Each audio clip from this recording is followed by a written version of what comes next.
രാത്രിയോടുകൂടി ഈ ഒരു section, 2 section പ്രാർത്ഥനയോടുകൂടി 2024 നമ്മെ വിട്ടുപോകുമ്പോൾ പ്രിയദൈവങ്ങളെ, സ്തോത്രം, യഹോവയ്ക്ക് സ്തോത്രം ചെയ്യുവിൻ, അവന്റെ ദയ എന്നേക്കുമുള്ളത് എന്ന് തിരുവചനം നമ്മെ വായിച്ചു കേൾപ്പിക്കാനിടയായി. സ്തോത്രം. ഇന്ന് രാത്രി നമ്മൾ എപ്പോഴും പറയുന്നൊരു കാര്യമാണ്, സ്തോത്രം എന്ന അന്തർഭാല യാഗം അർപ്പിക്കുന്നവൻ. ഹല്ലേലൂയ, സ്തോത്രം, ഹല്ലേലൂയ, ഹല്ലേലൂയ, ഹല്ലേലൂയ. സ്തോത്രം എന്ന അന്തർഫലം അർപ്പിക്കുന്നവൻ. അങ്ങനെയാണോ? അങ്ങനെ അവിടെ എഴുതിയിട്ടുണ്ടോ? എങ്കിൽ എടുത്ത് എബ്രായ ലേഖനം 13-ാം അധ്യായം 15-ാം വാക്യം.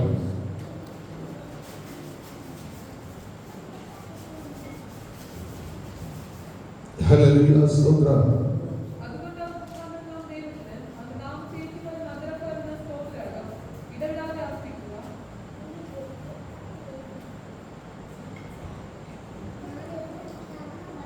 അവിടെ അങ്ങനെ ഒരു വാക്യമുണ്ടോ പറഞ്ഞതുപോലെ? ഹല്ലേലൂയ, സ്തോത്രം. ഞാൻ കഴിഞ്ഞ വെള്ളിയാഴ്ചയും പറഞ്ഞു, ഒരുപാട് തെറ്റായ വാക്കുകൾ നമ്മൾ കണ്ടുപിടിച്ച് വെച്ചിട്ടുണ്ട്. അതൊന്നും പ്രാർത്ഥനയിൽ കൂട്ടിച്ചേർക്കരുത്. എല്ലാ വചനത്തോട് അല്ല കൂട്ടുന്നവൻ കുറയ്ക്കുന്നവൻ കള്ളനെന്നാണ് പറയുന്നത്.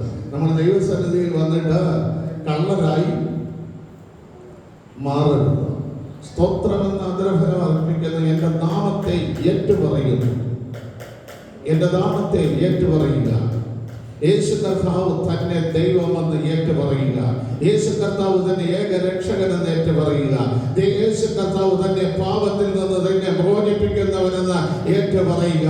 ഹല്ലേലൂയ, സ്തോത്രം ചെയ്യുന്ന ആ ഒരു ഏറ്റുപറച്ചിലാണ് ഇന്ന് രാത്രികാലം നമുക്ക് ദൈവത്തിന് കൊടുക്കാനുള്ളത്. എന്നെ എന്റെ കുടുംബത്തെ രക്ഷിക്കുന്ന ഏക കർത്താവ്, ഏക രാജാവുമാണ് എന്റെ കർത്താവ് എന്ന് ഏറ്റുപറയുവാൻ. കഴിഞ്ഞ ഒരു വർഷം എന്തെല്ലാം കഷ്ടതകൾ കടന്നു വന്നു, എന്തെല്ലാം വേദനകൾ കടന്നു വന്നു, എന്തെല്ലാം പ്രതികൂലങ്ങൾ നമ്മുടെ നടുവിൽ കടന്നു. അതിനെല്ലാം അതിജീവിക്കുവാൻ, അതിനെല്ലാം തരണം ചെയ്യുവാനായിട്ട് അവന്റെ നാമത്താൽ എനിക്ക് കഴിഞ്ഞു എന്ന് ഒരു ഏറ്റുപറച്ചിൽ നമുക്ക് ആവശ്യമാണ്. ഹല്ലേലൂയ, സ്തോത്രം ചെയ്യുന്നു. നമ്മളൊന്ന് ഏറ്റുപറയുവാൻ തയ്യാറാകുക. അവന്റെ നാമത്തെ ഏറ്റുപറയുക. ഹല്ലേലൂയ, സ്തോത്രം ചെയ്യുന്നു. ആ ഏറ്റുപറയുമ്പോൾ ലേവ്യ പുസ്തകം എടുത്ത്, ലേവ്യ പുസ്തകം 7-ാം അധ്യായം അതിന്റെ 11-ാം വാക്യം തുടർന്ന് വായിച്ചു.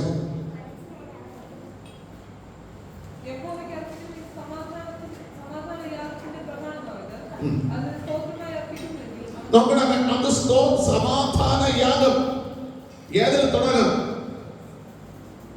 നമുക്ക് കിട്ടേണ്ട സമാധാനത്തിന്റെ യാഗം എവിടെയാ തുടങ്ങുന്നത്? സ്തോത്രത്തിലാണ് തുടങ്ങുന്നത്. വിശുദ്ധ വേദപുസ്തകത്തിൽ നിന്ന് സ്തോത്രം പറഞ്ഞ് പ്രാർത്ഥിച്ച ഒരു വ്യക്തിയെ കാണാൻ കഴിയും. ഞാൻ പ്രാർത്ഥിച്ചു തുടങ്ങുന്നത് എന്താണ്? ഹല്ലേലൂയ, സ്തോത്രം എന്ന് പറഞ്ഞാണ്. പക്ഷെ അങ്ങനെയല്ല, സ്തോത്രം പറഞ്ഞ് പ്രാർത്ഥിക്കുന്ന ഒരു വ്യക്തിയെ കാണാൻ കഴിയും. മത്യാസ്, ഹല്ലേലൂയ, സ്തോത്രം. അത് നെഹമ്യാവിന്റെ പുസ്തകം 11-ാം അധ്യായം 17-ാം വാക്യം നിങ്ങളൊന്ന് വായിച്ചു നോക്കിയാട്ടെ.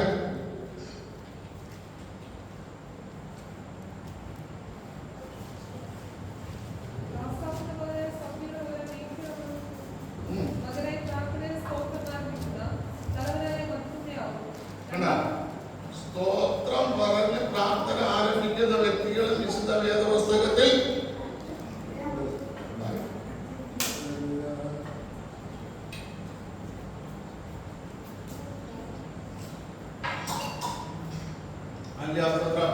അതായത് ദൈവനാമത്തെ ഏറ്റുപറഞ്ഞ് പ്രാർത്ഥിക്കുന്ന വ്യക്തികളും വേദപുസ്തകത്തിനകത്തുണ്ട്. ഹല്ലേലൂയ, സ്തോത്രം. അവർ ലേവ്യ പുസ്തകത്തിലേക്ക് വന്ന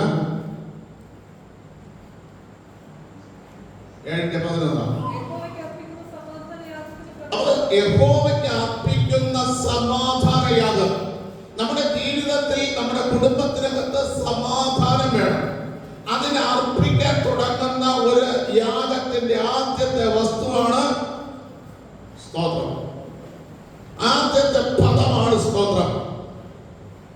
അല്ലെ? അടുത്ത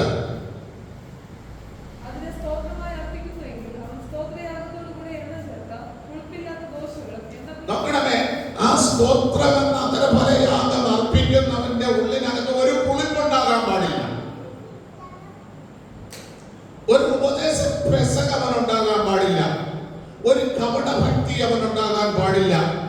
അതിന് സ്തോത്രം ചെയ്യുന്ന നമ്മളിതൊന്നും ചെയ്യാറില്ല. നമ്മൾ അതിന്റെ സ്തോത്രം ചെയ്യുന്ന അന്ന് പ്രാർത്ഥിച്ചങ്ങ് പോകും. പക്ഷെ പുളിപ്പില്ലാത്തതാണോ അതിന്റെ ജീവിതം? പുളിച്ച ജീവിതമാണോ? അല്ല, ഹെരോദാവിന്റെ പുളിച്ചമാവ്, പരീക്ഷന്മാരുടെ പുളിച്ചമാവിനെ സൂക്ഷിച്ചോളാൻ പറഞ്ഞു.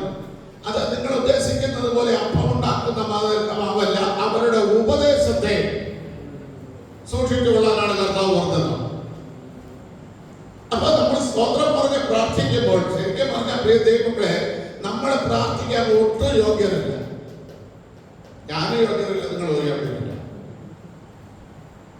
നമ്മുടെയൊക്കെ ഹൃദയത്തിനകത്ത് അല്പമെങ്കിലും പുളിപ്പ് ഉണ്ട്. ആ സ്തോത്രം പറഞ്ഞ് നമ്മൾ പ്രാർത്ഥന തുടങ്ങുമ്പോൾ നമ്മുടെ ജീവിതത്തിനകത്ത് ഒരു പുളിപ്പുണ്ടാകരുത്. സമാധാനത്തിന്, അതാണ് നമ്മുടെ കുടുംബങ്ങളിൽ സമാധാനമില്ലാതെ പോകുന്നത്. ഇത് സമാധാനയാഗത്തിന് ആദ്യമായി ഉപയോഗിക്കുന്ന സാധനമാണ് സ്തോത്രം. അടുത്ത് പറയുന്ന ഹൃദയ പുളിപ്പില്ലാത്ത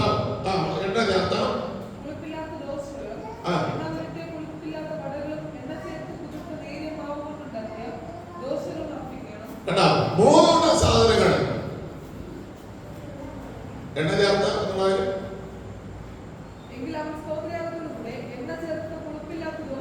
പുളിപ്പില്ലാത്ത ദോശകളും എണ്ണ ചേർത്ത് പുളിപ്പില്ലാത്ത വടകളും കുതിർത്ത നേരിയ മാവ് കൊണ്ടുള്ള ദോശകൾ. അപ്പൊ ദൈവത്തിന് സമാധാന യാഗത്തിന് അർപ്പിക്കുന്ന മൂന്ന് സാധനങ്ങളുണ്ട്. എന്തെങ്കിലും നമ്മള് ദൈവസന്നിധി കൊണ്ടുവന്നിട്ടുണ്ടോ? പക്ഷെ നമ്മളിങ്ങനെ അധ്യാസനം ചെയ്യുന്ന പ്രാർത്ഥിച്ചു പോകുന്നു. അതുകൊണ്ട് നമ്മുടെ ജീവിതത്തിനകത്ത് എന്തില്ല? നമ്മളെ ശരിക്കും നമ്മളെ ആദരം കൊണ്ട് ദൈവത്തെ ബഹുമാനിക്കും. പക്ഷെ ഹൃദയത്തിൽ ആ ബഹുമാനം ഇല്ല. അതുകൊണ്ടാണ് നമ്മുടെയൊക്കെ വീടുകളിൽ സമാധാനം ഇല്ലാതെ പോകുന്നത്. ഒന്ന് മാറി ആരെങ്കിലും ഒരാള് സമാധാനക്കേട് നമ്മുടെ ജീവിതത്തിൽ വരുത്തിക്കൊണ്ടേയിരിക്കുന്നു. കർത്താവ് ഒരിക്കൽ മർക്കോസിന്റെ രാവിലെ പറഞ്ഞു, അല്ലെ, ഈ ജനം എന്നെ അടുത്ത് വന്ന് ആദരം കൊണ്ട് ബഹുമാനിക്കും. ഇവരെ ഹൃദയം എങ്ങെത്തുന്ന നമ്മുടെ ഹൃദയത്തിന് അടുപ്പമുണ്ടെങ്കിൽ മറ്റൊരാൾ പറയുന്ന അതേപടി അനുസരിക്കും. എന്നോട് നിങ്ങൾക്ക് അടുപ്പമുണ്ടെങ്കിൽ ഞാൻ പറയുന്നതിന് നിങ്ങൾ അംഗീകരിക്കും. എന്നോട് അടുപ്പമില്ല എങ്കിൽ നിങ്ങൾ പറയും, ഞാനതിന്റെ ജോലിക്ക് പോട്ടെ, അവൻ പറഞ്ഞതല്ല നമ്മൾ കേൾക്കുക, നമ്മൾ അനുസരിച്ചില്ലെങ്കിൽ നമ്മളെ കൊന്നുകളയും എന്നൊരു ചിന്ത നമ്മുടെ ജീവിതത്തിൽ കടന്നു വരും. ഹല്ലേലൂയ, സ്തോത്രം. അവിടെ എഴുതിയിരിക്കുന്ന അടുത്ത വാക്യം വായിച്ച നേരിയ മാവ്, കുതിർത്ത നേരിയ മാവ് കൊണ്ടുള്ള ദോശകളും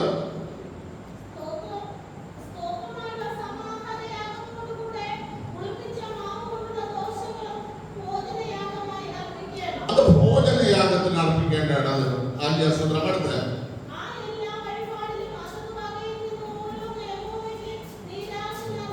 നോക്കണമേ, ഇതിൽ നിന്നെല്ലാം യഹോവയ്ക്ക് നിരന്തര അർപ്പണം, അതായത് ദൈവത്തിന് വേണ്ടി മാത്രം മാറ്റിവെക്കുന്ന ഒരു അനുഭവം നിങ്ങൾക്കുണ്ടാകണം. അങ്ങനെ സ്തോത്രത്തിൽ അനുദവിക്കണമെങ്കിൽ ഹോശയ്യ പ്രവാചകന്റെ പുസ്തകം എഴുതുന്നിടത്ത് അതിന്റെ 14-ാം അധ്യായം 2 തൊട്ട് 4 വരെയുള്ള വാക്യം ഒന്ന് വായിച്ചു. ഹോശയ്യ പ്രവാചകന്റെ പുസ്തകം 2-ാം അധ്യായം 14-ാം അധ്യായം അതിന്റെ 2-ാം വാക്യം.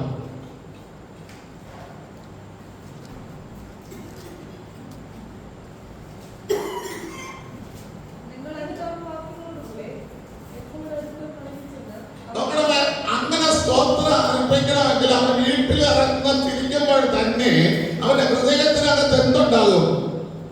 അനുതാപമുണ്ടാകും. ഓ, ദൈവം പറഞ്ഞതൊന്നും ഞാൻ കേട്ടില്ലല്ലോ, ഈ ആഴ്ച നമ്മുടെ ജീവിതത്തിൽ എന്തൊക്കെയാണ് ദൈവത്തോട് തെറ്റ് ചെയ്തത് എന്നതിനെ കുറിച്ചുള്ള അനുതാപം അവന്റെ ജീവിതത്തിലേക്ക് കടന്നു വരും. അനുതാപം, അനുതപിക്കുന്നത് ഏറ്റുപറയുന്ന അനുഭവം. ഹല്ലേലൂയ, സ്തോത്രം ചെയ്യുന്നു. ആ വീട്ടിൽ നിന്ന് ഇറങ്ങുമ്പോൾ തന്നെ പറഞ്ഞുകൊണ്ട് വരും, ദൈവത്തോട് ഞാൻ ഇന്ന ഇന്ന കാര്യങ്ങളെല്ലാം ഇന്ന് ഏറ്റുപറയും. അടുത്ത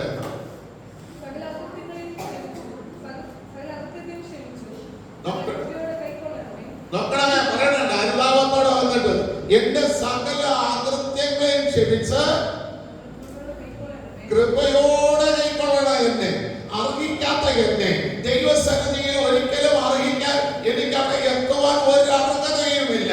കഴിഞ്ഞ 6 ദിവസങ്ങൾ കൊണ്ട് ഞാൻ ചെയ്തു പോയ കാര്യങ്ങൾ കൊണ്ട് ദൈവത്തിന്റെ സന്നിധിയിൽ വരാൻ എനിക്ക് ഒരു അർഹതയുമില്ല എന്ന അനുതാപത്തോടുകൂടി ദൈവസന്നിധിയിൽ വന്നിട്ട് കൃപയോടെ എന്നെ ഏറ്റെടുത്തു കൊള്ളണം. ഒരു യോഗ്യതയുമില്ലാത്ത എന്നെ ഏറ്റെടുത്തു കൊള്ളണം എന്നൊരു പ്രാർത്ഥന നമ്മുടെ ജീവിതത്തിൽ നിന്ന് 2025 വരട്ടെ. ഹല്ലേലൂയ. 2024 നമ്മളെ വിട്ടുപോകും. നമുക്ക് 2025 1-ാം ദിവസം തൊട്ട് ഇങ്ങനെ ഒരു പ്രാർത്ഥന ദൈവനാമത്തെ ഏറ്റുപറഞ്ഞുകൊണ്ട് അനുതാപത്തോടെ സമാധാന യാഗം അർപ്പിക്കുന്ന സ്തോത്രത്തിന്റെ ആദ്യമായിട്ട് അനുതാപത്തോടെ ദൈവസന്നിധിയിൽ ചെന്ന് ദൈവമേ എന്നെ കൃപയോടെ ഏറ്റുകൊള്ളണമേ എന്ന ഒരു പ്രാർത്ഥന. അടുത്ത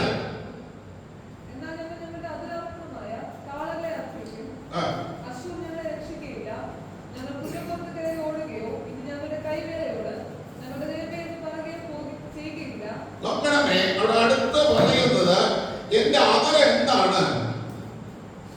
ഒരു കാളയ്ക്ക് തുല്യമാണ്. എനിക്ക് തന്നെ മെരുക്കാൻ കഴിയാത്ത ഒരു കാളയായിട്ടാണ് എന്റെ അതരം ആയിരിക്കുന്നത്. അതുകൊണ്ടാണ് ഞാൻ അശൂറിന്റെ ഈ കൈവേലകളായിരിക്കുന്ന ദൈവങ്ങളെ അടുത്ത് ചെല്ലുമ്പോൾ ദൈവമേ എന്ന് പറഞ്ഞു പോകും. ഇനി അത് അങ്ങോട്ട് തിരിയേ ഞാനില്ല. അനുതാപത്തോടെ വരുന്ന ഒരു വ്യക്തി പ്രാർത്ഥിക്കേണ്ടതാണ്. അടുത്ത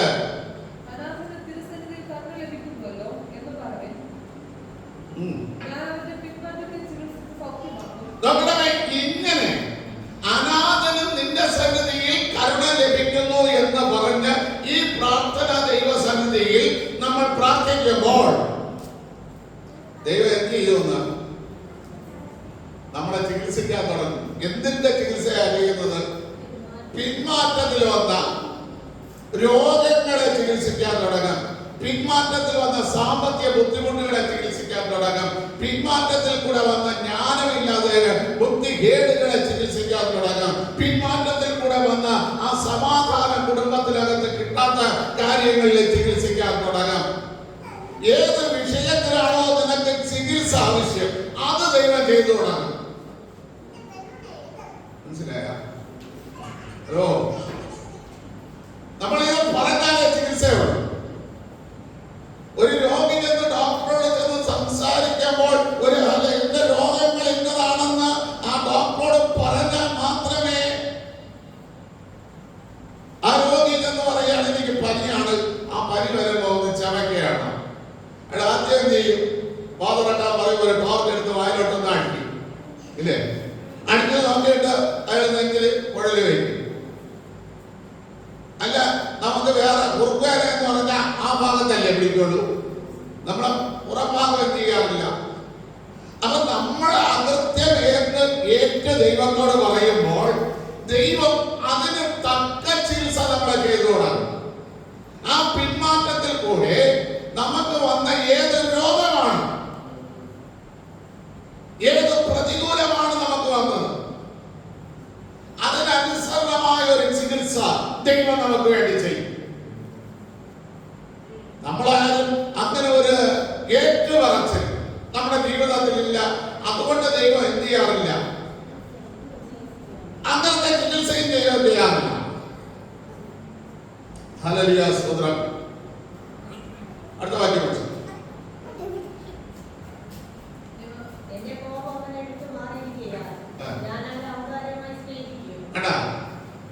ദൈവം ചികിത്സ ചെയ്ത് തുടങ്ങുമ്പോൾ തന്നെ ദൈവത്തിന്റെ കോപം നമ്മളിൽ നിന്ന് വിട്ടുപോകും.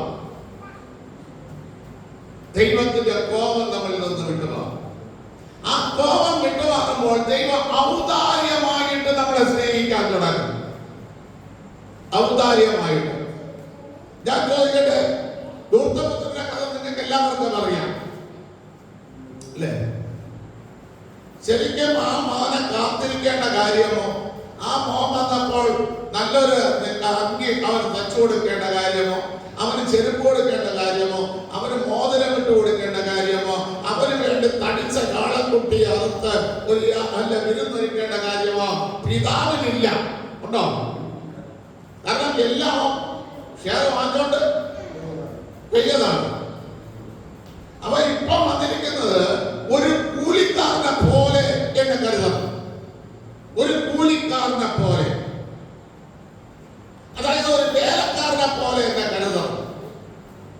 ഈ അനുതാപ വാക്കും കൊണ്ടാണ് അവൻ അപ്പന്റെ അടുക്കൽ വരുന്നത്. തന്റെ ആകൃത്യത്തെ മോചിപ്പിക്കാൻ വേണ്ടിയാണ് അപ്പന്റെ അടുക്കൽ വരുന്നത്. ഒരു കൂലിക്കാരൻ. അപ്പൻ സ്വീകരിച്ചത് കൂലിക്കാരനായിട്ടാണോ? മകനായി സ്വീകരിച്ചു. അപ്പൊ നമ്മളും അതേപോലെ കർത്താവിന്റെ സന്നിധിയിൽ ഞായറാഴ്ച വരുമ്പോൾ അനുതാപ വാക്കുകളോടെ അകൃത്യങ്ങളെ ഏറ്റുപറഞ്ഞുകൊണ്ട് ഒരിക്കലും നിന്റെ സന്നിധിയിൽ നിന്ന് ഇനി കൃപ പ്രാപിപ്പാൻ എനിക്ക് ഒരു യോഗ്യതയുമില്ല എന്ന് നമ്മൾ ഏറ്റുപറയാൻ തയ്യാറായാൽ, പ്രിയ ദൈവമക്കളെ, ദൈവം നമ്മെ ഔദാര്യമായി സ്നേഹിക്കും. ഔദാര്യമായി സ്നേഹിക്കും. അടുത്ത പ്രവാചകൻ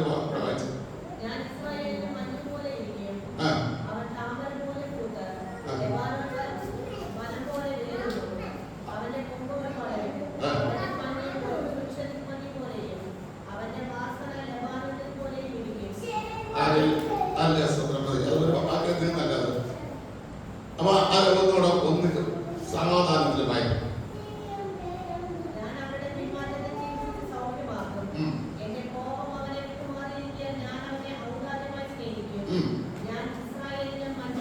നോക്കണമേ, മഞ്ഞ് പോലെ പുതിയ അനുഗ്രഹങ്ങൾ തരുന്ന മഞ്ഞ്. പഴയ ലോകയുടെ കാലഘട്ടത്തിന് മുമ്പ് എന്തില്ല? മഴയില്ല.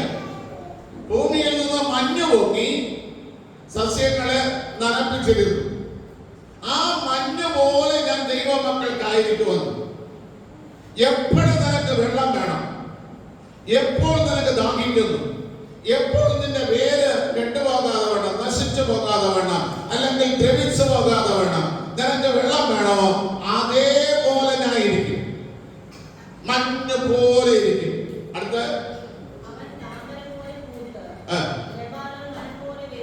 നോക്കണമേ, എന്റെ അരുമനാഥനായ കർത്താവ് പറഞ്ഞ ഒരു കാര്യം പറ. എന്റെ അരുമനാഥനായ കർത്താവ് ശലോമോൻ ഈ ലോകത്തിലെ സകല ദുരിതമുണ്ടാക്കി ചെയ്തു. പക്ഷേ ഞാൻ പണിത താമരയെ പോലെ ഒന്ന് അവന് ചെയ്യാൻ കഴിഞ്ഞിട്ടില്ല. കാരണം താമര എവിടെയാണ് നിൽക്കുന്നത്? ചെടിയിലാണ് നിൽക്കുന്നത്.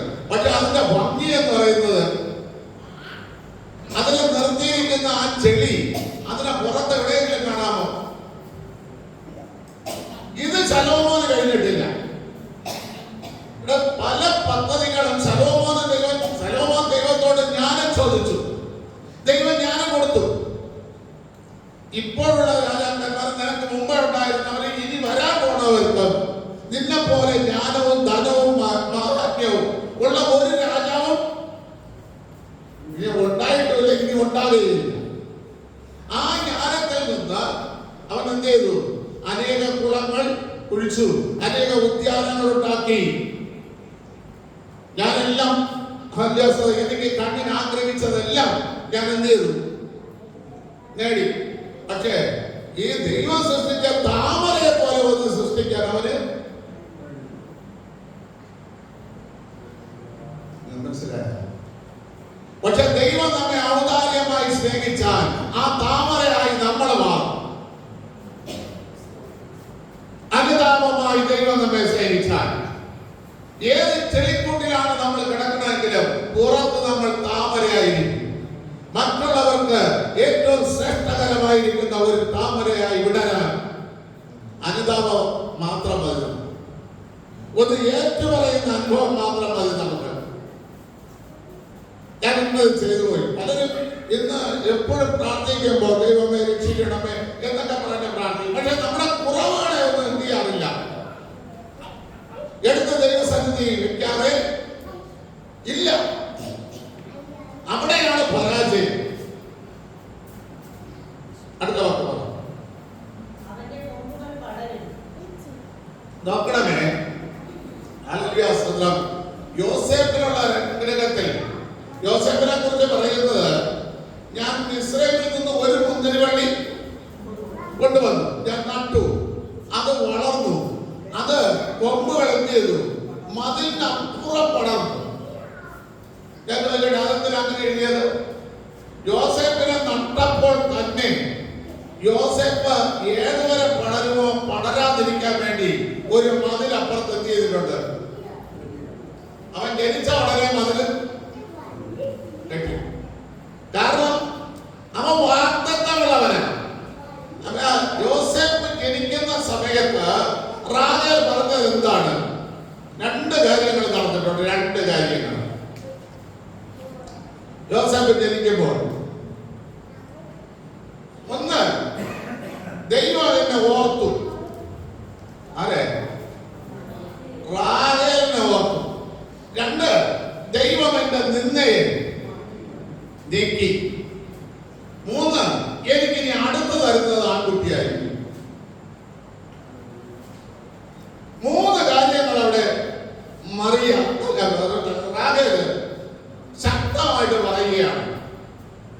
ദൈവം എന്നെ ഓർക്കാതിരുന്നു എങ്കിൽ എനിക്ക് ഇങ്ങനെ ഒരു തലമുറയ്ക്ക് അടിസ്ഥാനം ഇടാൻ കഴിയില്ല. രണ്ട്, ഞാൻ അനുഭവിച്ചു കൊണ്ടിരിക്കുന്ന നിന്ന ഈ മോനിൽ കൂടെയാണ് നീക്കാൻ പോണത്. ആ വിധത്തിൽ ദൈവം ഈ മോനെ അനുഗ്രഹിക്കും. ഈ ദൂതൻ റാഹേൽ പറഞ്ഞപ്പോൾ തന്നെ യോസേഫിന്റെ മുമ്പിൽ ഒരു രേഖ വന്നു. എന്ത് ചെയ്യരുത്?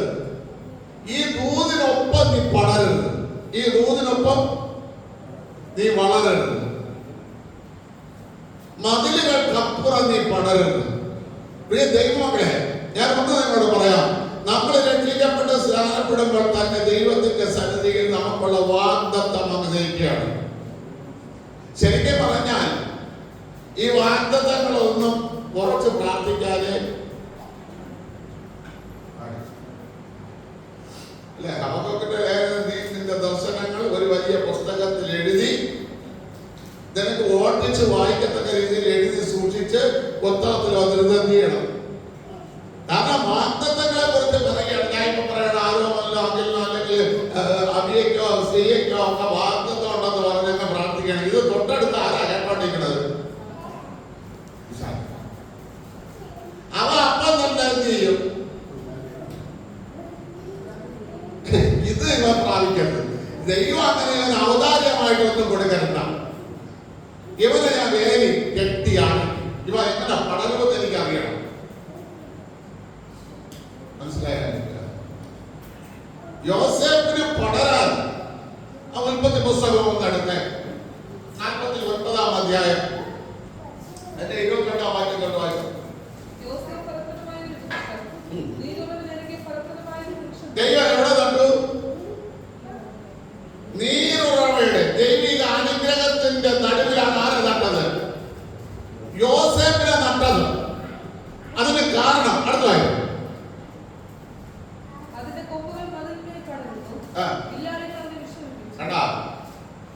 കൊമ്പ് അതിന്റെ മേലെ പടരാതിരിക്കാൻ അവനോട് ആരാണ് പറഞ്ഞത്? ബില്ലാളികൾ, ചെറിയ ആൾക്കാരല്ല,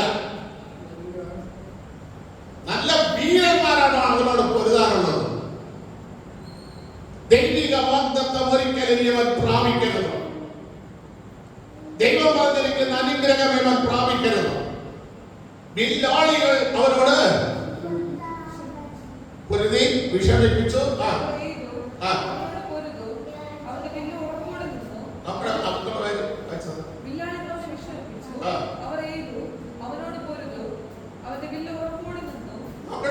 ശത്രുക്കൾ പറയണം അവനെ എയ്യണം, അവനോട് പൊരുതണം,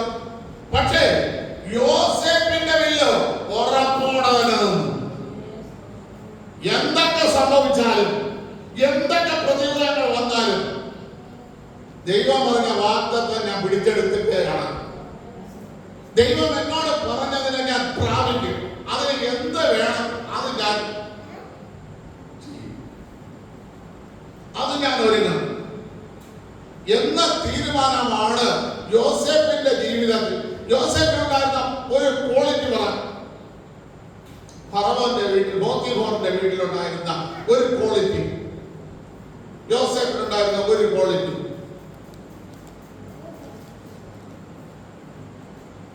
Praise the Lord. Hallelujah. Hallelujah.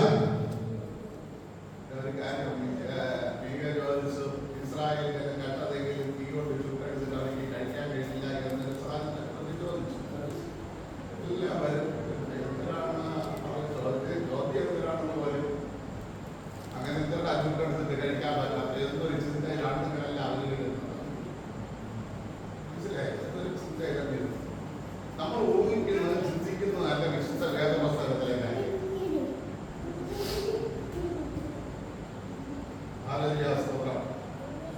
ഊഹിക്കുന്നെങ്കിൽ ശതാധിപൻ വാളുകൊണ്ട് മരിക്കുമായിരുന്നു. ഊഹിച്ചത് നടന്നു അല്ലേ?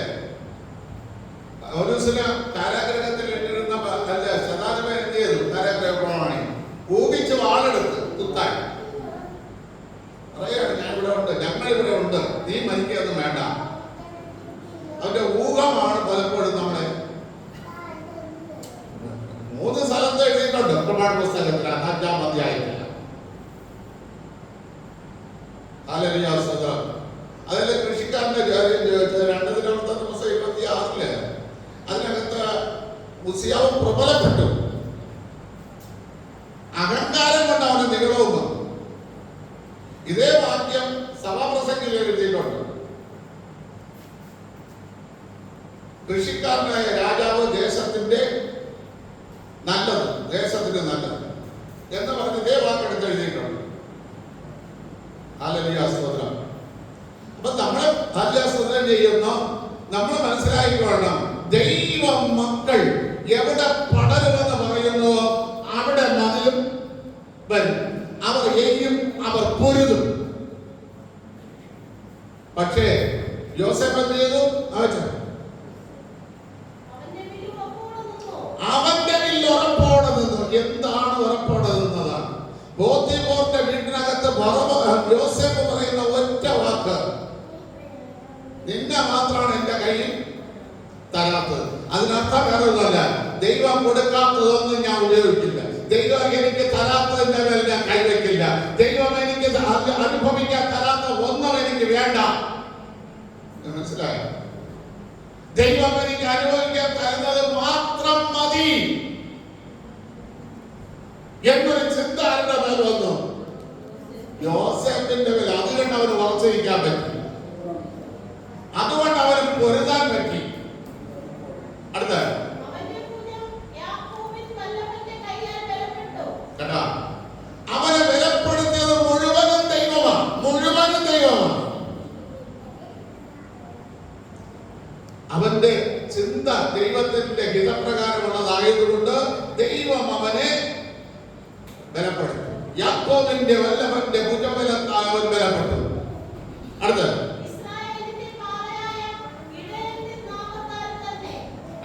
ഇവിടെയാണ് ആദ്യമായിട്ട് ദൈവത്തെ ഇടയനെന്ന് പേർ പറയുന്നത്. ദൈവത്തെ ഇടയനെന്ന് ആദ്യമായിട്ട് പേര് വരുന്നത് അത് വാഗ്ദത്തം നിവർത്തിക്കുന്നവൻ എന്നുള്ളതിന്റെ അർത്ഥത്തിൽ വരികയാണ്. യോസേഫിന്റെ വാഗ്ദത്തം നിവർത്തിക്കാനായിട്ട് ഇടയൻ അവനെ സഹായിച്ചു. അപ്പൊ നമുക്ക് തന്നിരിക്കുന്ന വാഗ്ദത്തങ്ങളെല്ലാം പ്രാപിക്കണമെങ്കിലും നമ്മളിൽ നിറവേറണമെങ്കിലും ദൈവസഹായം കൂടിയേ പറ്റുള്ളൂ. ഇല്ലെങ്കിൽ നമുക്ക് പറയാം, നമുക്ക് ഇന്ന വാഗ്ദത്തമുണ്ട്, ഇന്ന അനുഗ്രഹമുണ്ട്, ഞാൻ ഇന്നതാണ്, ഞാൻ ഇന്നതായി തീരുമെന്ന് ആ ദൈവദാസൻ പറഞ്ഞു, ഞാൻ ഇന്നതിനെ ലഭിക്കുമെന്ന് ഈ ദൈവദാസൻ പറഞ്ഞു. പക്ഷെ അതിന് ആദ്യം വേണ്ടത് ദൈവസഹായം. ആ ദൈവസഹായമാണ് സ്തോത്രത്തിൽ കൂടെ നമ്മൾ അപേക്ഷിക്കുക. ഈ 2024 1.5 മണിക്കൂർ കഴിയുമ്പോൾ നമ്മൾ വിട്ടുപോകും. വിട്ടുപോകുമ്പോൾ പ്രിയ ദൈവമക്കളെ, നമ്മൾ സ്തോത്രം എന്ന അന്തരഫലയാഗം അർപ്പിച്ച് ഹല്ലേലൂയ ദൈവനാമത്തെ ഏറ്റുപറയുമ്പോൾ സംഭവിക്കുന്ന ഒരു അനുഗ്രഹത്തിന്റെ ദൂതൂടെ പറഞ്ഞ എന്നോട് നിർത്താം. ഇരമ്യാ പ്രവാചകന്റെ പുസ്തകമാണ് 33-ാം അധ്യായമാണ്. അതിന്റെ 11-ാം വാക്യത്തോട് വായിച്ചു.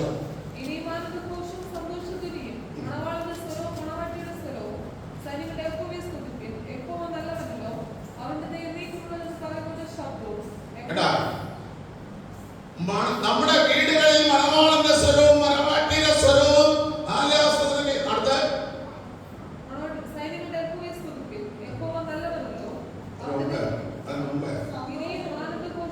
ഇനിയും ആനന്ദഘോഷത്തിന്റെ വീട്ടിനകത്തുണ്ടാകണമെങ്കിൽ, സന്തോഷത്തിന്റെ ദിനങ്ങൾ നിന്റെ വീട്ടിനകത്തുണ്ടാകണമെങ്കിൽ,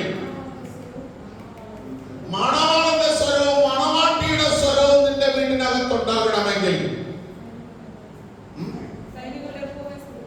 സൈന്യങ്ങളുടെ ദൈവത്തെ സ്തുതിക്കാൻ നമ്മൾ തയ്യാറായേ പറ്റൂ. ഹല്ലേലൂയ, സ്തോത്രം ചെയ്യുന്നു. അല്ലാതെ എങ്ങനെയെങ്കിലും നിങ്ങൾക്ക് ഈ അഭിവൃദ്ധി പ്രാപിക്കാമെന്ന് ചിന്തിക്കണം. ദൈവത്തെ സ്തുതിച്ചേ മതിയാവും. ഹല്ലേലൂയ. അതെങ്ങനെ സ്തുതിക്കണം? യഹോവ നല്ലവനല്ലോ, അവന്റെ ദയ എന്നേക്ക് ഒരു ദിവസം കൊണ്ട് തീരുന്നതല്ല, 10 ദിവസം കൊണ്ട് തീരുന്നതല്ല, എന്റെ ആയുസ് മുഴുവനും ദൈവത്തിന്റെ ദയ എന്നേക്കുമായിട്ട് എനിക്ക് തന്നു കഴിഞ്ഞു എന്ന് പറഞ്ഞ് സ്തോത്രം പറയാൻ നമ്മൾ തയ്യാറാണ്. സ്തോത്രം പറയാൻ തയ്യാറാണ്. അടുത്തവിടെ എഴുതിയിരിക്കുന്നത്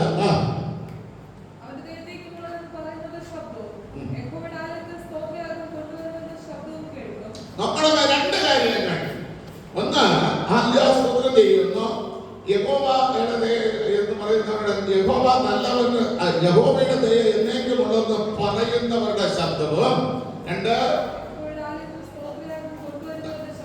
യഹോവയുടെ ആലയത്തിൽ സ്തോത്രയാഗം കൊണ്ടുവരുന്നവന്റെ ശബ്ദവും കേൾക്കണം. മനസ്സിലായോ?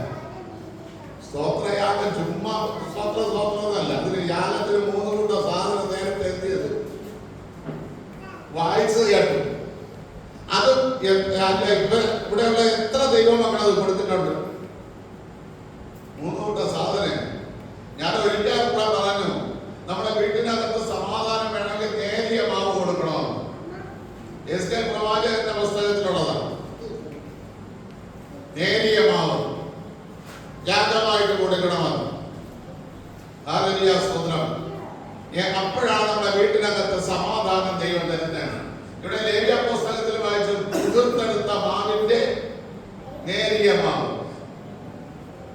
കൊണ്ടുവന്ന് നിങ്ങൾ കൊടുക്കണം. നമ്മൾ വരിക അരിവാക്യവാസിക്ക് ഇല്ലേ, മാറ്റത്തിൽ പൊടിച്ചെടുത്തോടെ നമ്മളിതിനെ പോണം പൊടിക്കണം. ദൈവവചനത്തിന്റെ വ്യവസ്ഥ അതാ. അപ്പോൾ അതിന്റെ സ്തുതിയും ശബ്ദവും നീ കേൾക്കും. അടുത്ത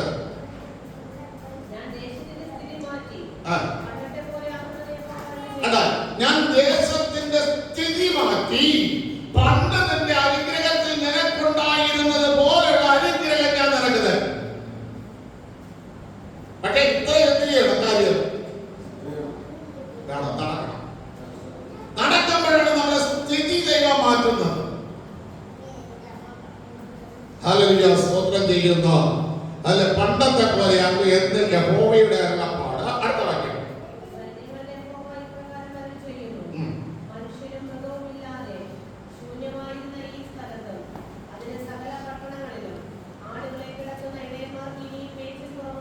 നോക്കണമേ, ഇത് ചെയ്യുമ്പോൾ സകല ശൂന്യതകളും ദൈവം പണിയാൻ തുടങ്ങും. മാട് കിട്ടിയിരുന്നവർക്ക് മാട് കിട്ടും. ഹല്ലേലൂയ, സ്തോത്രം ചെയ്യുന്നു. ദൈവത്തിന്റെ ആലയത്തിൽ നിന്ന് നന്മ ഉണ്ടാകേണ്ടവർക്ക് നന്മ കിട്ടും. മേച്ചിൽ പുറങ്ങൾ അനുഗ്രഹങ്ങൾ കിട്ടും. പക്ഷെ നമ്മുടെ സ്ഥിതി മാറ്റത്തക്ക രീതിയിൽ ദൈവവുമായിട്ട് നമ്മൾ എന്ത് ചെയ്യണം? അടുപ്പമുണ്ടാകണം. നമ്മൾ ഹൃദയത്തിന് അനുതാപം ഉണ്ടാകണം. സ്ഥിതി മാറ്റം. മലനാട്ടിലെ പട്ടണങ്ങളിലും താഴ്വീതിയിലെ പട്ടണങ്ങളിലും തെക്കേ പട്ടണങ്ങളിലും ബെന്യാമീൻ ദേശത്തും യെരൂശലേമിന്റെ ചുറ്റുവട്ടത്തിലും യഹൂദാ പട്ടണങ്ങളിലും ആടുകൾ എണ്ണുന്നവന്റെ കൈക്ക് കീഴെ ഇനി കടന്നു പോകുമെന്ന് യഹോവ അരുളിച്ചെയ്യുന്നു. നോക്കണമേ, ഈ പട്ടണങ്ങൾ എടുത്തില്ല.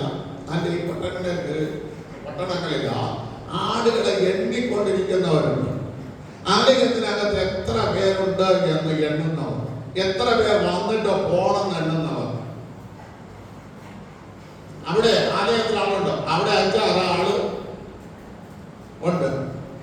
ആരാധന കഴിഞ്ഞ് ഒറ്റ തെറ്റയായിട്ട് പോണത് കാണാൻ ഞങ്ങൾക്ക് കഴിയുന്നു എന്ന് പറഞ്ഞ് ആലയത്തെ നിന്ദിച്ചുകൊണ്ടിരിക്കുന്നവർക്ക് കാണത്തക്ക രീതിയിൽ ഒരു വലിയ കൂട്ടം ആടുകൾ ഇവിടെ മേഞ്ഞ് നടക്കുന്നത് അവർക്ക് കാണാൻ കഴിയും. വലിയ ഒരു കൂട്ടം ആടുകൾ. ഇതാ ദൈവം സ്ഥിതി മാറ്റം ചെയ്യുന്നത്. സ്ഥിതി മാറ്റണം. സ്ഥിതി, എന്റെ സ്ഥിതി മാറണം. 2024 എനിക്കുണ്ടായിരുന്ന സ്ഥിതിയല്ല 2025 ഞാൻ പ്രവേശിക്കുമ്പോൾ ദൈവം എനിക്ക് തരണം എന്ന ഒരു ബാല്യസ്വതം അനുതാപത്തോടുകൂടി ദൈവസന്നിധിയിലേക്ക് കടന്നു വരണം. എന്റെ സ്ഥിതി മാറണം.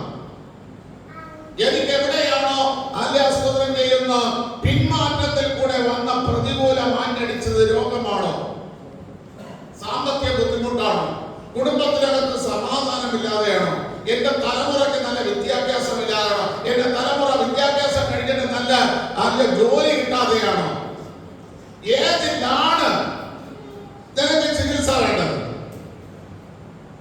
ആ ചികിത്സയ്ക്ക് വേണ്ടി നീ കടന്നു വരിക തന്നെ അനുതാപവാക്യങ്ങളോടുകൂടി കടന്നു വരണം. അനുതാപം ഉണ്ടാകണം. അടുത്ത വായിച്ച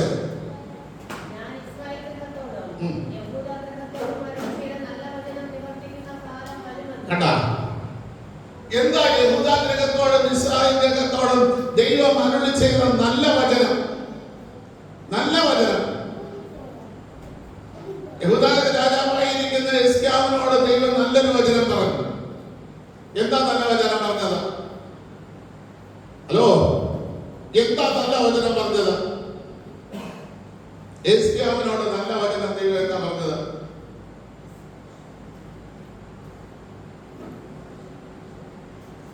ഹിസ്കിയാവിനോട് ദൈവം പറഞ്ഞു, നീ മരിച്ചു പോകും. ഹിസ്കിയാവിനോട് കണ്ട് അവരോട് മുഖം ചേർത്ത് വെച്ചിട്ട് കരഞ്ഞു, നീ ദൈവമേ, ഞാൻ നിനക്ക് വേണ്ടി ചെയ്ത് നിർമ്മല മനസ്സോടും യാഥാർത്ഥ്യ ഹൃദയത്തോട് ഞാൻ ചെയ്തത് നീ ഓർക്കണമേ എന്ന് അവൻ പറഞ്ഞു. ദൂത് പറഞ്ഞ് മുറ്റത്തിറങ്ങിയതേ ഉള്ളൂ. ദൈവം പറഞ്ഞു യെശയ്യാവിനോട്, ചെന്ന് പറയണം, അവന്റെ കണ്ണുനീര് ഞാൻ കണ്ട്, അവന്റെ അനുതാപ വാക്ക് ഞാൻ കേട്ടു. നീ ഇപ്പോഴൊന്നും മരിക്കില്ലേ, നീ 15 വർഷം നിനക്ക് ആയുസ് നീട്ടിക്കൊടുത്തു. എന്തിനാ നീട്ടിക്കൊടുത്തത്? ഗ്രഹകാര്യങ്ങളെ ക്രമപ്പെടുത്താൻ. ദൈവത്തിനറിയാം ഇവ ഇപ്പൊ മരിച്ചു കഴിഞ്ഞാൽ ഇവന്റെ വീട് എന്താകും? ക്രമമല്ലാതായിപ്പോ. ഒരു ക്രമമാക്കി വെച്ചിട്ട് മതി ഇവന്റെ മരണം. ഇത് ഏറ്റെടുക്കാനൊക്കെ തയ്യാറാണ്. നമ്മള് മരണം നമ്മുടെ തലമുറയുടെ നല്ല ഭാവി അടുക്കി ഒതുക്കി വെച്ച ശേഷം എടുക്കുള്ളൂ. ദൈവം മകനായിട്ട് നിന്റെ കുടുംബകാര്യം, നിന്റെ ഗൃഹകാര്യം ക്രമപ്പെടുത്തിയതിനു ശേഷമേ നിനക്ക് മരണമാണ്. ഈ 2024 അവസാനത്തെ മണിക്കൂറിൽ നമ്മൾ നിൽക്കുമ്പോൾ ഈ ദൂത് എന്നോടാണ് പറഞ്ഞത്. എന്റെ കുടുംബത്തിലെ എല്ലാ കാര്യങ്ങളും തലമുറകളെ കറ്റ അടുക്കുന്നത് പോലെ അടുക്കി വെച്ചതിന് ശേഷം മാത്രമേ ദൈവം എന്നെ എടുക്കുകയുള്ളൂ എന്ന, ദൈവം എന്നെ ഈ ലോകത്തിൽ നിന്ന് മാറ്റുകയുള്ളൂ എന്ന ഉറച്ച വിശ്വാസം ഇന്ന് രാത്രിയിൽ നമുക്കുണ്ടാകട്ടെ. ഇസ്രായേലിനോട് പറഞ്ഞ നല്ല വചനം ഇനി വായിച്ചു. സഖരിയ പ്രവാചകന്റെ പുസ്തകം ഇത് മാറ്റാതെ 1-ാം അധ്യായം അടുത്ത എന്റെ 13 തൊട്ട് വായിച്ചു. അതിന് യഹോവ എന്നോട് സംസാരിച്ച ദൂതനോട്, നല്ല വാക്കും ആശ്വാസകരമായ വാക്കും അരുളിച്ചെയ്തു.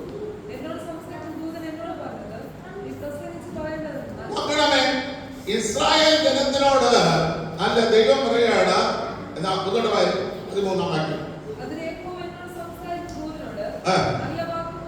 നോക്കണമേ, ഇനി നല്ല വാക്കേ ദൈവവാക്കിനോട് പറയാവൂ, ആശ്വാസത്തിന്റെ വാക്കേ പറയാവൂ. അപ്പൊ അതിനർത്ഥം ഇതിനു മുമ്പേ എന്ത് ചെയ്തോണ്ടിരുന്നു?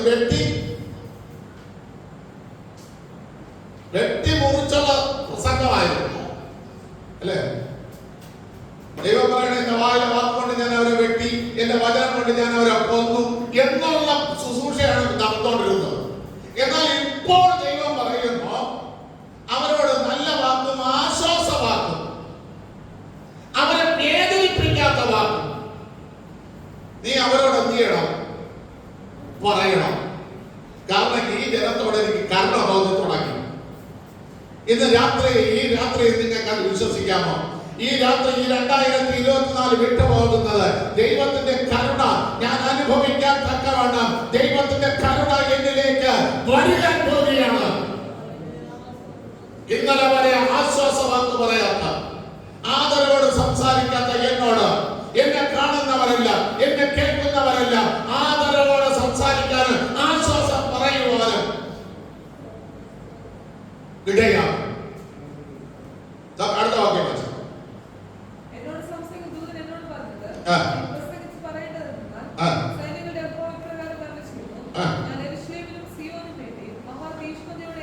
നോക്കണമേ, ഞാൻ യെരൂശലേമിനും സിയോനും വേണ്ടി മഹാതീഷ്ണതയോടെ, ഞാൻ പറയുന്നത് അന്ത്യസ്തോത്രം, ഞാൻ 5 സഭയിലെ ശുശ്രൂഷ കഴിഞ്ഞു.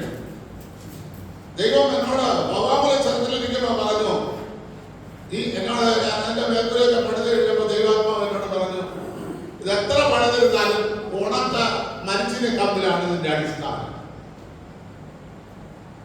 ഇന്നല്ലെങ്കിൽ നാളെ ഈ സഭ എന്ത് ചെയ്യും? വീഴ്ന്നു പോകും. അതുകൊണ്ട് ഇതിനു വേണ്ടി ഇനി കണ്ണുനീര് നീ ഒഴിക്കണ്ട.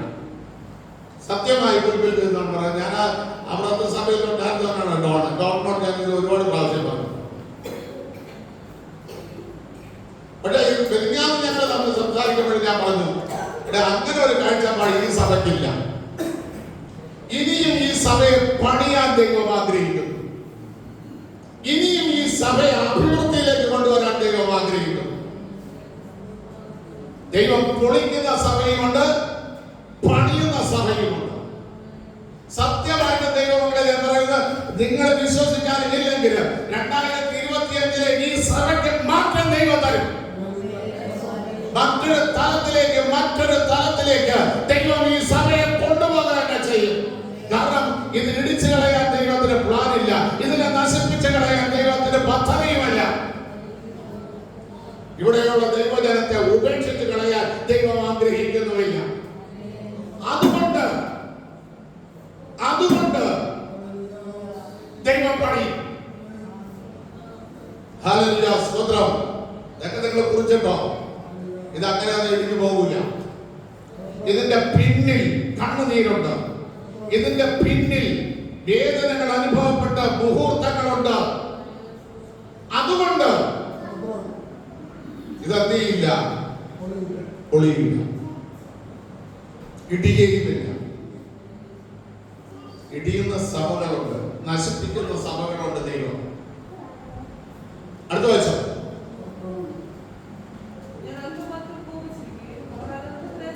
നോക്കണമേ, ദൈവത്തിന്റെ കോപം എങ്ങനെയാണ്? കാഠിന്യ കോപമല്ല, അല്പ കോപം. ചില കാര്യങ്ങൾ ദൈവമക്കളൊന്ന് ക്രമപ്പെടുത്തിയാൽ അതുകൊണ്ട് അല്പമായിട്ട് ദൈവം കോപിച്ചിരിക്കുന്നത്. പൂർണ്ണമായൊരു കോപം ഇതുവരെ ഇവിടുത്തെ ദൈവമക്കളുടെ മേലെ എന്ത് ചെയ്തിട്ടില്ല, ദൈവം പകർന്നിട്ടില്ല. എങ്കിൽ നിങ്ങൾക്ക് നിലനിൽക്കാൻ പോലും കഴിയില്ലായിരുന്നു. അല്പമായിട്ട് ദൈവം കോപിച്ചു.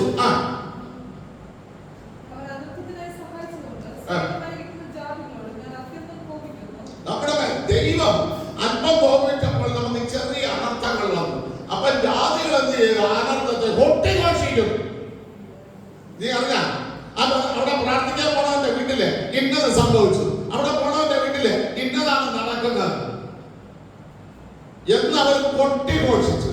പക്ഷേ ദൈവത്തിന്റെ കൈ ഈ 2025 തൊട്ട് അവർക്ക് അനർത്ഥമായി എണീക്കാം. ആരൊക്കെ ഘോഷിച്ചിട്ടുണ്ടോ, ആരൊക്കെ സന്തോഷിച്ചിട്ടുണ്ടോ, അവർക്ക് വിരുദ്ധമായിട്ട്, അവർക്ക് വിരോധമായിട്ട് എന്റെ ദൈവത്തിന്റെ കൈ ഉയരാൻ പോകുന്നു, ഉയരാൻ പോകുന്നു. അടുത്ത വാക്യം.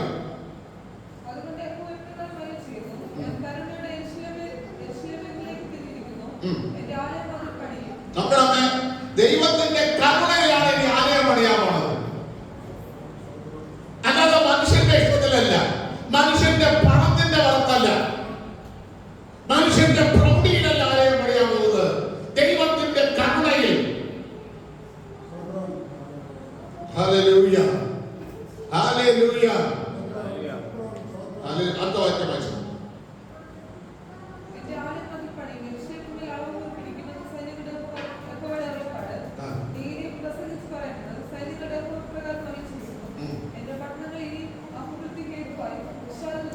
നോക്കണമേ, അടുത്തത് ആലയം കരുണയിൽ പണിതതിനു ശേഷം ദൈവം ചെയ്യാൻ പോകുന്ന അടുത്ത പദ്ധതി നമ്മളൊക്കെ വിശാലത പ്രാപിക്കാൻ പോണം. ദാവീദ് 18 സങ്കീർത്തനത്തിൽ പാടി, എന്നെ തള്ളിയിട്ട് കളയാത്തത്, എന്നെ നശിപ്പിച്ച് കളയാത്തതിന് കാരണം ദൈവത്തിന് എന്നെ വിശാലതയിൽ കൊണ്ടുവരണമെന്നുണ്ടായിരുന്നു. അല്ലെങ്കിൽ എന്നെ കൊന്നുകളയുമായിരുന്നു, അല്ലെങ്കിൽ എന്നെ നശിപ്പിക്കാനുള്ള പല പദ്ധതികളും എന്റെ ജീവിതത്തിൽ കടന്നു വന്നു. പക്ഷെ ദൈവത്തിന് എന്നെ വിശാലതയിൽ കൊണ്ടുവരുന്ന ഒരു പദ്ധതി എനിക്ക് പോലും മനസ്സിലാക്കാതെ എന്റെ പുറകിൽ ഒളിഞ്ഞു കിടന്നു. ആ ഒളിഞ്ഞു കിടന്നത് കൊണ്ട് ദൈവം എന്നെ തകർച്ചയ്ക്ക് എന്ത് ചെയ്തില്ല, വിട്ടുകൊടുത്തില്ല. കാരണം ഇവനെ എനിക്ക് എന്ത് ചെയ്യണം, വിശാലതയിൽ കൊണ്ടുവരണം. ഇവിടെ സക്രിയാവിനോട് പറയുകയാണ്, നീ അത് പ്രസംഗിച്ച് പറയണം അവരോട്. അല്ല, ഇനിയും അഭിവൃദ്ധി ഹേതുവായി ഇവർ വിശാലതയിൽ വരും. എവിടെയെല്ലാമാണ് ഇവർക്ക് ഇന്ന് അഭിവൃദ്ധി ഇല്ലാത്തത്, അവിടെയെല്ലാം ഞാൻ അവരെ അഭിവൃദ്ധിയിലേക്ക് കൊണ്ടുവരും, അഭിവൃദ്ധിയിലേക്ക് കൊണ്ടുവന്ന് ഞാൻ അവർക്ക് വിശാലത കൊടുക്കും. അടുത്ത ഭാഗം വായിച്ചു.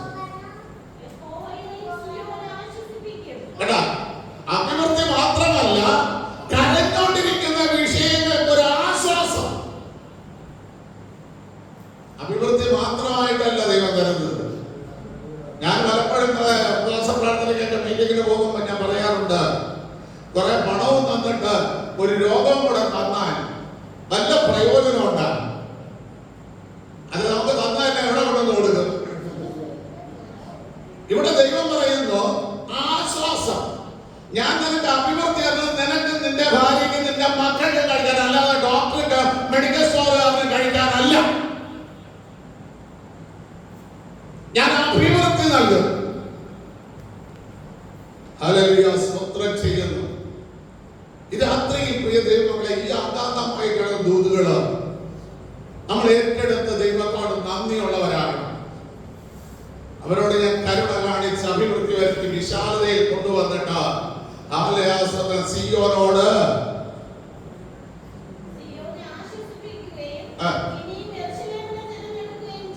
ഇനിയും ഇതിൽ നിന്ന് സത്യമായിട്ട്, ഈ ദൂതിൽ നിന്ന്, ഈ വചന വെളിപ്പാടിൽ നിന്ന് ഞാൻ പറയാം, നിങ്ങളിൽ നിന്ന് അല്ല ദൈവജനത്തെ, പുരോഹിതന്മാരെ അല്ലെങ്കിൽ പാസ്റ്റർമാരെ ദൈവം തെരഞ്ഞെടുക്കും. നിങ്ങളുടെ കുടുംബങ്ങളിൽ നിന്ന് നിശ്ചയമായിട്ട് തെരഞ്ഞെടുക്കാം. നിങ്ങളിൽ നിന്ന് ഈ രാത്രി ദൂത് കേൾക്കുന്ന, ദൈവവചനം കേൾക്കുന്ന നിങ്ങളിൽ നിന്ന് ദൈവം തന്റെ ജനത്തെ നടത്താനുള്ള അല്ല ഇടയന്മാരെ തെരഞ്ഞെടുക്കാം. അതിനു മുമ്പ് ദൈവം വരുത്തുന്നതാണ് ഈ അനുഗ്രഹം. വിശാലത ഹേതുവായി അഭിവൃദ്ധി പ്രാപിക്കും. അടുത്ത 4. ഹല്ലേലൂയ, സ്തോത്രം. ഇനി യിരെമ്യാവിലേക്ക് മടങ്ങി വന്ന ആ നല്ല വചനങ്ങൾ, അതിന്റെ സ്തോത്രം വായിച്ചാൽ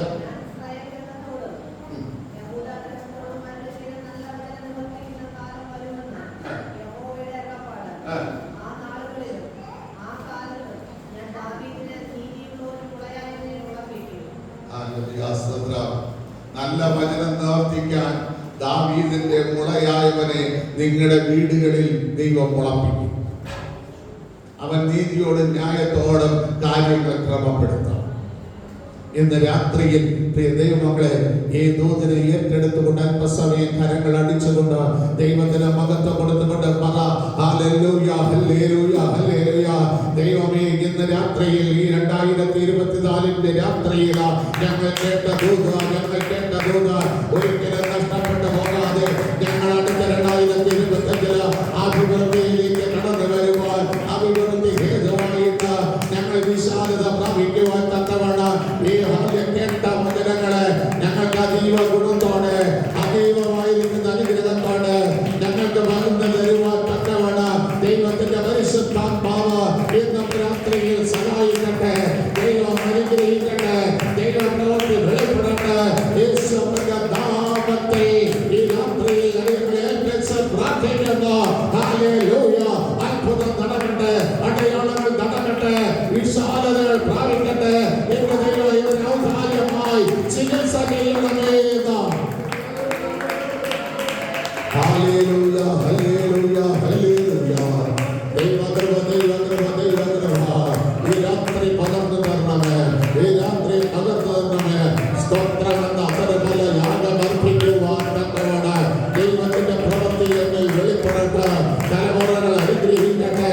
ഔദാര്യമായി സംസാരിക്കുന്ന ദൈവത്തിന്റെ കരം ഇന്ന് രാത്രിയിൽ വെളിപ്പെടുവാൻ ഹല്ലേലൂയ സ്തോത്രം ചെയ്യുന്നു. ഈ രാത്രികാലം ദൈവകരങ്ങളിലേക്ക് നമ്മെ തന്നെ താഴ്ത്തിക്കൊടുക്കാം. ഹല്ലേലൂയ സ്തോത്രം. ഈ 2024 നമ്മൾ പറയാൻ പോകുന്നത് 24 ലാസ്റ്റ് സ്തോത്രം ചെയ്യുന്ന സാക്ഷ്യമാണ്. നിങ്ങൾക്ക് എല്ലാവർക്കും സാക്ഷ്യങ്ങളുള്ളവർക്ക്